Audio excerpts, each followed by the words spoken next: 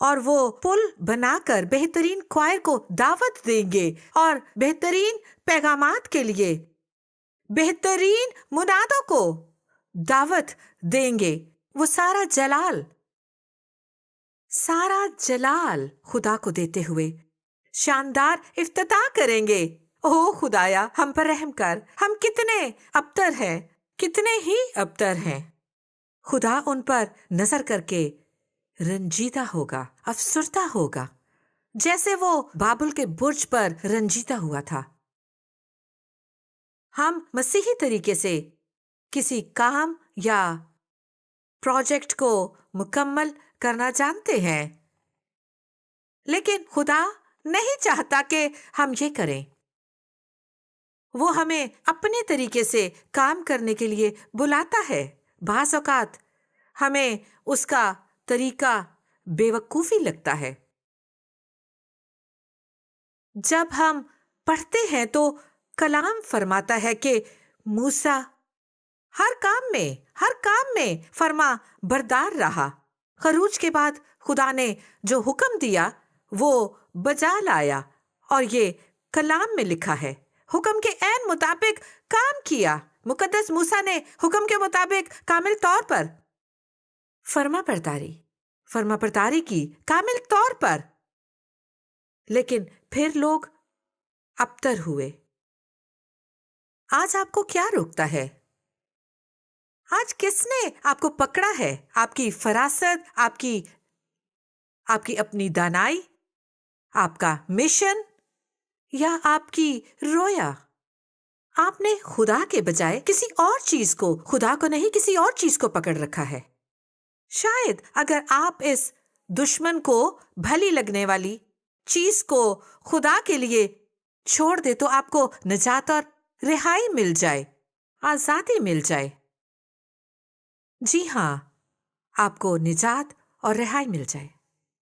Church میں ہم کامیابی اور ترقی کی منادی کرتے ہیں. ہم قربانی، خودی کا انکار جیسی چیزوں کی منادی نہیں کرتے، کیونکہ اس کا مطلب یسوع کے لیے مکمل طور پر کنگال ہونا ہے.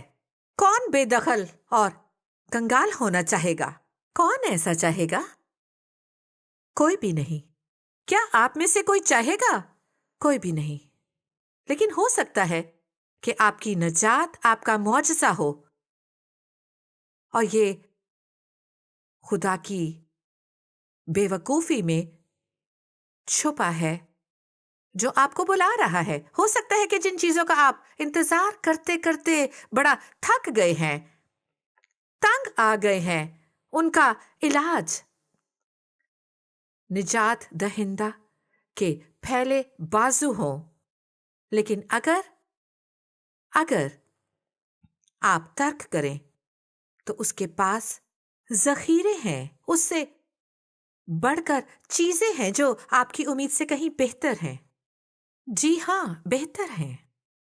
آپ کی امید سے کہیں بہتر ہے. وہ ترقی اور شان کے لیے زیادہ بہتر ہیں. جس طرح وائس اپنی کتاب میں لکھتا ہے کہ ہر چیز بتلان اور بتلان ہے. شاید خدا چاہتا ہو کہ آپ ایسے مقام پر آ جائیں کہ اس کے علاوہ اور کچھ نہ دیکھیں. بتلان. او بتلان. اگر کوئی مجھے $5 ملین دے تو یہ بالکل بتلان ہے. اگر یہ وقوع میں آئے تو بتلان. اگر یہ پالوں تو بتلان. اگر پل بنا لوں تو بتلان. اے میرے خدا، صرف میں تجھے چاہتا ہوں. کیا آج آپ یہ کہنے کے قابل ہیں؟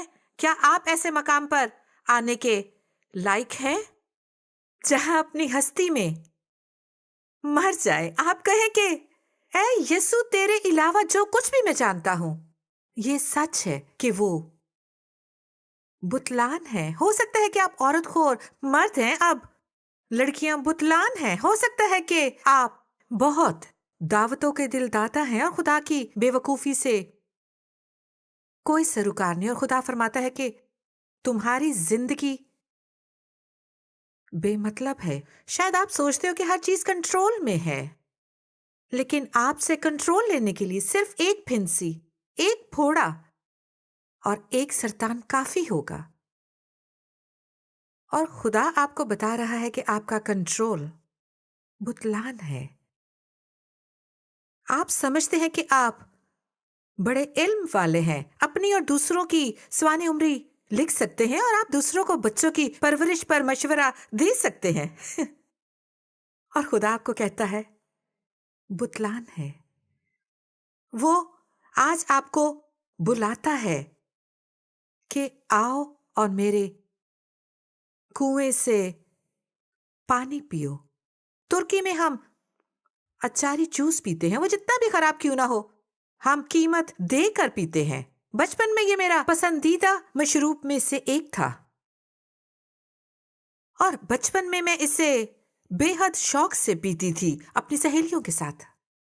مڈل اسکول میں ہم 2-3 لڑکیاں جا کر اچاری جوس کی دکان سے سستے میں 40 سینٹ کا ایک گلاس پیتے تھے، اور ہمیں بہت مزہ آتا تھا. جتنا پیو اتنا ہی اور پینے کو دل چاہتا تھا. آپ 2-3 گلاس اچاری جوس پی لیتے ہیں، گھر آ کر پھر 12 گلاس پانی پیتے ہیں. اور خدا آپ کو کہتا ہے کہ جتنا آپ دنیا میں سے پیو گے اتنا ہی اور آپ بھوکے رہو گے. کوئی بھی چیز اس بدترین خلا اور بھوک اور تکلیف اور دل شکنی کو بالکل نہیں مٹا سکتی. ہو سکتا ہے کہ ہندو مت اور بدھ مت کا گیان دھیان کر رہے ہوں. بعض چیزیں نئے زمانے کا فیشن ہے. آپ اچاری جوس کی طرح پیتے اور پیتے جاتے ہیں، اس کا کوئی آخر نہیں. اس دلی احساس کا کوئی انت نہیں کہ کوئی آپ کو پیار نہیں کرتا، یا کوئی عورت یا مرد ناکافی پیار پاتا ہے. آپ کو منزل کا پتہ نہیں، بس اچاری شربت پیتے جاتے ہیں اور پیاس بڑھتی جاتی ہے.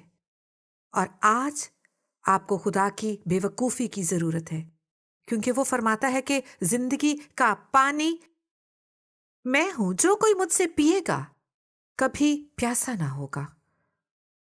اور وہ آپ کو اپنے کنویں سے پینے کا کہتا ہے. کسی دوسری کتاب یا کسی دوسرے مصنف یا مسیحی مصنف کے مقابلے میں اس کا کنواں نیاگرا آبشار ہے. آپ اچاری شربت پینے کی ازحد کوشش کرتے ہیں کہ پیاسی روح کو ایک بوند ہی مل جائے، جبکہ وہ آج اچاری شربت پینے سے آپ کو روک رہا ہے. آؤ اور زندگی کی روٹی کھاؤ. اگر زندگی کی روٹی کھاؤ گے تو آپ کبھی بھوکے نہ رہو گے، اور اگر زندگی کے پانی سے پیو گے تو کبھی پیاسے نہ ہوگے. آؤ اور پیو، آؤ اور کھاؤ. اور لوگوں، آپ کے دوست اور خاندان اسے بے وقوفی کہیں گے، بالکل بے وقوفی. آپ کو پتہ ہے کہ آپ کی فراست آپ کو بچا نہیں سکتی. جی ہاں، آپ کی فراست آپ کو بچا نہیں سکتی. اور آج کا دن ہے کہ آپ اطاعت کریں اور سب کچھ اسے دے دیں اور کہیں نہیں، اچاری شربت نہیں، اب اصلی چاہیے. اب نیم البدل نہیں، اب اصلی چاہیے. کوئی نقل نہیں، میں اصلی چاہتا ہوں. اپنی زندگی کے 28 برس میں نیم البدل دیکھتی رہی ہوں. کوئی چیز جو درد کو مٹائے، مجھے آرام دے اور میری مدد کرے. شاید اس کی وجہ سے آج آپ منشیات کے عادی ہوں. جی ہاں، عادی ہوں. آپ چاہتے ہیں کہ کوئی آپ کی مدد کرے، آپ کو آرام دے. ابھی حال ہی میں کانفرنس میں